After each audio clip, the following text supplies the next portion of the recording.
বিভিন্ন ধরনের ষড়যন্ত্র চলছে। সেই ষড়যন্ত্রকে আমরা বাংলাদেশ জাতীয়তাবাদী দলের নেতৃবৃন্দ সকল ষড়যন্ত্রকে শহীদ রাষ্ট্রপতি জিয়া রহমান মোকাবেলা করে বাংলাদেশের স্বাধীনতা এনেছিল। সকল ষড়যন্ত্রকে উৎখাত করে দেশনেত্রী বেগম খালেদা জিয়া বাংলাদেশের গণতন্ত্র প্রতিষ্ঠা করেছিল। আজকে গণতন্ত্র পূর্ণ প্রতিষ্ঠা এবং বাংলাদেশের মানুষের ভাগ্য উন্নয়নের জন্য আমাদের নেতা দেশটা তারেক রহমান অক্লান্ত পরিশ্রম করে যাচ্ছে। তারেক রহমান বাংলাদেশের মানুষকে শুধু স্বপ্নই দেখাচ্ছে না, তারেক রহমান কৃষি বিপ্লবের মধ্য দিয়ে, খাল খনন কর্মসূচির মধ্য দিয়ে বাংলাদেশের মানুষকে আবার নতুন করে জেগে ওঠার চেষ্টা করবে। তারেক রহমান বাংলাদেশের মানুষের বেকার সমস্যার সমাধানের জন্য চেষ্টা চালিয়ে যাচ্ছে। তারেক রহমান শিল্প বিপ্লব করার চেষ্টা করছে। তারেক রহমান বাংলাদেশের মা বোনদের জন্য ফ্যামিলি ভাতার ব্যবস্থা করছে। সকল উনি এই 31 দফা মধ্যে উনি বর্ণনা করেছেন। আমরা আন্দোলন সংগ্রাম করেছি। আমরা যদি বাংলাদেশের মানুষ, লালপুর বাগাতিপাড়ার মানুষ তারেক রহমানের নেতৃত্ব ঐক্যবদ্ধ থেকে আগামী নির্বাচন নিয়ে কোন ষড়যন্ত্র করে লাভ হবে না। নির্বাচন হবে, বাংলাদেশের প্রধানমন্ত্রী হবে তারেক রহমান। আর বাংলাদেশের প্রধানমন্ত্রী যদি তারেক রহমান হয়, লালপুর বাগাতিপাড়ার মানুষের ভাগ্য উন্নয়নের জন্য আমরা আপনাদেরকে নিয়ে কাজ করব।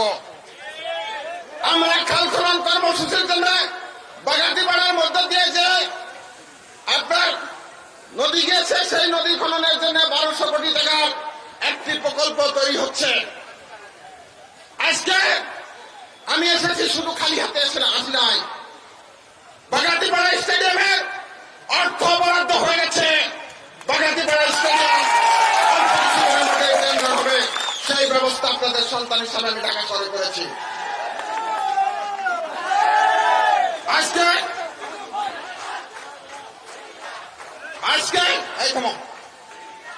আজকে লালপুর বাগাতিপাড়া অসংখ্য মানুষ বেকার আছে।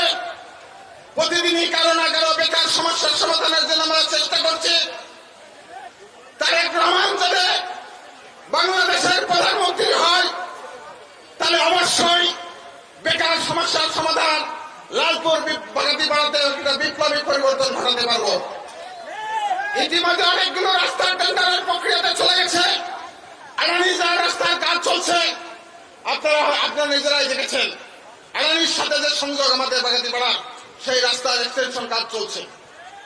আমরা লালপুর বাগাতিপাড়ায় তারেক রহমান বাংলাদেশের প্রধানমন্ত্রী হলে আমরা লালপুর বাগাতিপাড়ার মানুষ, আল্লাহ যদি আমাকে হাতে বাঁচা রাখে, তারেক রহমান যদি আপনাদের প্রতিনিধি হিসেবে আপনাদের কাছে পাঠায়, 1 বছরের মধ্যে লালপুর বাগাতিপাড়ার বৈপ্লবিক পরিবর্তন আমরা করতে পারবো।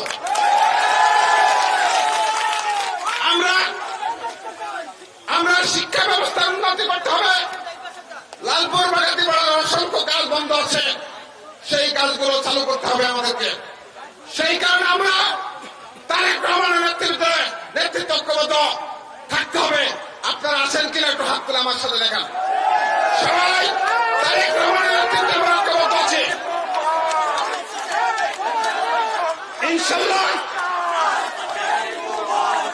ইনশাল্লাহ তারেক রহমান বাংলাদেশের একজন সৎ পরিবারের সৎ নেতৃত্ব। তারেক রহমানের বাবা বাংলাদেশের একজন সৎ রাষ্ট্রপতি ছিল। তারেক রহমানের মা একজন সৎ প্রধানমন্ত্রী ছিল। আমাদের অনেকেরই বাড়ি ঘর আছে বাংলাদেশে, কিন্তু বেগম খালেদা জিয়া ভাড়া বাসায় থাকে। তারেক রহমান বাংলাদেশে ফিরে আসবে, এসে কোন ভাড়া বাসাতে উঠতে হবে।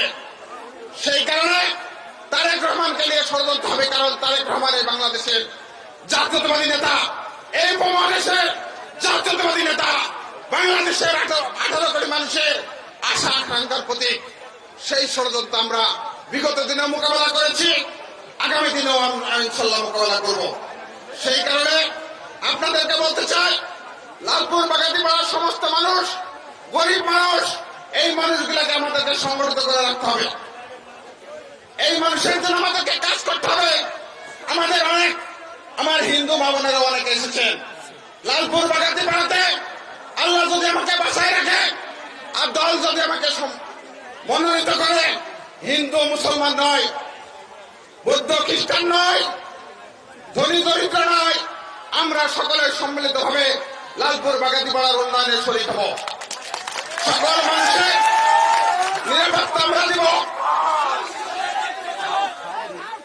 আজকে আগামী ফেব্রুয়ারি মাসে নির্বাচনের জন্য যে ডেট ঘোষণা হওয়ার কথা হচ্ছে, আমি অন্তর্বর্তীকালীন সরকারকে বলবো, সরকারের অনেক জায়গায় নির্বাচনকে বানচাল করার জন্য ফ্যাসিবাদের দোসররা বসে আছে, যে কোনো সময় ষড়যন্ত্র করতে পারে। তাই নির্বাচনের জন্য যে সকল লেভেল প্লেইং ফিল্ড দরকার, সেই লেভেল প্লেইং ফিল্ড তৈরি করতে হবে।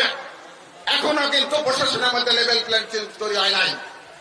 আজকে তারেক রহমানকে নিয়ে যারা কথা বলছেন, আমি তাদেরকে নিয়ে উদাত্ত আহ্বান জানাবো।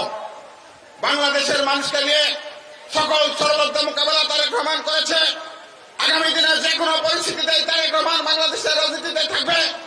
যদি তারেক রহমান যদি নেতৃত্বে না থাকে, বাংলাদেশের নেতৃত্বে যদি না থাকে, আপনারা অনেকেই রাজনীতি তো দূরের কথা বিগত দিনে করতে পারেন নাই, দেশেও থাকতে পারবেন না।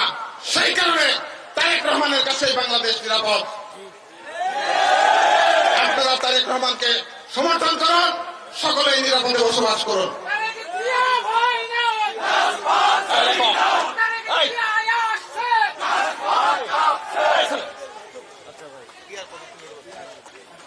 সংগ্রামী নেতৃবৃন্দ, আমি দুঃখ ভারাত্মাকান্ত একটা কথা বলতে চাই। গতকালকে আমাদের প্রয়াত নেতা, আমরা বারবার যাকে ভোট দিয়ে নির্বাচিত করেছিলাম, আপনারা যাকে ভোট দিয়ে নির্বাচিত করেছিলেন, জনাব ফজলুর রহমান পটলের মৃত্যুবার্ষিকী গেছে। অত্যন্ত দুঃখের সাথে বলতে চাই, যারা ফজলুর রহমান পটলের নাম ব্যবহার করে নিজেদেরকে প্রতিষ্ঠা করতে চান, কালকে অনেকেই তার কবরটা জিয়ারত করতে চান নাই। এটা অত্যন্ত দুঃখজনক। আমরা দেখেছি ছেলে বাড়িতে কিছু সংখ্যক লোক নিয়ে আপনার মাগফিরাত কামনা করছে, বাকি অনেকে এমপি হতে চায়। এমপি হওয়ার জন্য লক্ষ্মীপুর থেকে লোক হায়ার করে নিয়ে আসে, মাদারীপুর থেকে লোক হায়ার করে নিয়ে আসে, সকলে এসে এমপি হওয়ার এই মধুটা নিতে চায়। অথচ যে বাবাকে পরিচয় দিয়ে তারা এমপি হতে চায়, সেই বাবার কবর জিয়ারত করতে কিন্তু কালকে আসে নাই। আমাদেরকে দাওয়াত দেয় নাই, অবশ্যই বললে আমরা যেতাম, কারণ আমাদের রক্ত ঘামে এমপি হয়েছিল। আজকে যে নেতা নেত্রী এমপি হতে চায়, রাজনৈতিক বাবার কবর জিয়ারত করতে আসে না মৃত্যুবার্ষিকীর দিনে, তারা লালপুর বাগাতিপাড়ার মানুষের কি কাজ করবে? এটা আপনাদের কাছে প্রশ্ন রেখে গেলাম। আজকে 1 বছরে এমপি না হতে লালপুর বাগাতিপাড়ার প্রায় 200 নেতা কর্মীদেরকে মামলা দিচ্ছেন। লালপুরের কিছু নেতা, বাগাতিপাড়ার কিছু নেতা, কিছু হলেই বিএনপি, তার পছন্দের নেতা না হলে বিএনপি নেতা কর্মীর নামে মামলা দিচ্ছেন। শুধু মামলাই দেন নাই, প্রশাসনের সাথে যোগ সাজছে, তাদেরকে জেল পর্যন্ত খাচ্ছে। এখনো এই বাগাতিপাড়াতে দেখেছি কয়েকদিন আগে, আর এমপি নমিনেশন তো ডিক্লেয়ার করবে তারেক রহমান। বিগত দিনে খবর ছিল না, হঠাৎ করে এরা এমপি ক্যান্ডিডেট ঘোষণা করছে, রাতের বেলায় কার বাড়িতে কারা নিজেরা গুলি করছে, আবার ছাত্র দলের সভাপতিকে জেলে দিচ্ছে। লালপুরের ছাত্র দলের আহ্বায়ক তারাই বানাইছে, এখনো সে জেলে আছে। আজকে যদি এই অবস্থায় যদি বিএনপির নেতা কর্মীদেরকে জেলে খাটাতে পারে, তার আল্লাহ না করে ক্ষমতা যদি পূর্ণাঙ্গ পায়, তাহলে লালপুর বাগাতিপাড়ার মানুষ কোন অবস্থায় যাবে আপনাদেরকে নিজেদেরকে ভাবতে হবে। সেই কারণে আমরা চেয়েছিলাম ফজলুর রহমান পটল ঐক্যবদ্ধ বিএনপির সম্মানের জায়গায় থাক। বিএনপিকে তো টুকরা টুকরা করেছে, এখন বিএনপির ফজলুর রহমান পড়ার লাশকে পারিবারিক ভাবেও টুকরো করা অলরেডি সম্পূর্ণ করে ফেলেছে। এটা অত্যন্ত দুঃখজনক। আমরা এই কারণে মর্মাহত। সংগ্রামী নেতৃবৃন্দ, আপনারা কারোর সাথে বিভেদে যাওয়ার দরকার নয়। আমরা দেখেছি, আমরা কোন স্কুল কলেজের সভাপতি সেক্রেটারি হতে চাই নাই। আমরা যদি মানুষের কাজ করতে চাই, আমরা আল্লাহ যদি আমাদেরকে সুযোগ দেয়, আমরা মানুষের কাজ করব। নাটোর প্রশাসনকে বলতে চাই, লালপুর বাগাতিপাড়ার প্রশাসনকে বলতে চাই, অন্যায়ভাবে কারো তদবিরে বিএনপি শুধু নয়, সাধারণ কোন মানুষের উপরে মামলা দিবেন না। নাটোর কোর্টের বিচারকদের কাছে অনুরোধ, কারো অযথা তদবিরে বিএনপি শুধু নয়, সাধারণ মানুষকেও জেলে দিবেন না। কারণ আপনাদেরকে বুঝতে হবে, আপনারা প্রজাতন্ত্রের কর্মচারী, আপনারা কোনো ব্যক্তির কর্মচারী নয়। সেই কারণে আপনাদেরকে উদারত আহ্বান জানাবো, আপনারা সকলেই ঐক্যবদ্ধ থাকতে হবে, নতুবা আমাদেরকেও, আর যদি প্রশাসনিক নিয়মে না চলে, তাহলে আমাদেরকেও রাজপথে নামতে বাধ্য হতে হবে। আগামী আজকে যে ঝড় বৃষ্টি হয়েছে, 4টাতেও প্রচন্ড বৃষ্টি হয়েছে, 4:30টাতেও প্রচন্ড বৃষ্টি হয়েছে। বাগাতিপাড়ার নেতাকর্মীরা যে পরিশ্রম করেছে, লালপুরের নেতাকর্মীরা অনেকেই বৃষ্টির মধ্যে এসেছে, যে পরিশ্রম করেছে জেনে ধন্যবাদ। আর এই বৃষ্টিকে অপেক্ষা করে আপনারা যে আজকে যে অভূতপূর্ব সাড়া আমাকে দেখেছেন, আমরা আল্লাহ যদি আমাকে ক্ষমতা দেয়, আল্লাহ যদি আমাকে সুযোগ দেয়, তাহলে আগামী দিনে কাজ করে, আপনাদের জন্য কাজ করে এই ঋণ শোধ করার চেষ্টা করব। আপনারা সকলে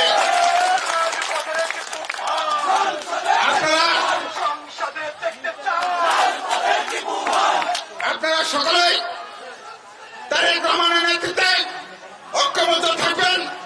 আমরা আপনাদের জন্য কাজ করব।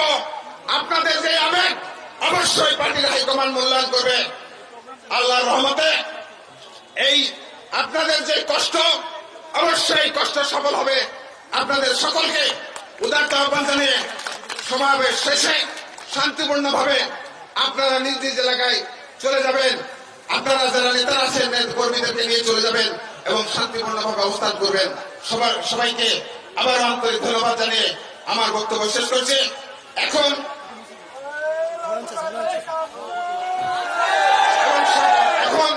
সমাপনী বক্তব্য রাখবেন আমাদের মুরব্বী অধ্যক্ষ গোলাম মোস্তফা নয়ন। সমাপনী বক্তব্য রাখার জন্য অধ্যক্ষ গোলাম মোস্তফা নয়নকে অনুরোধ করছি।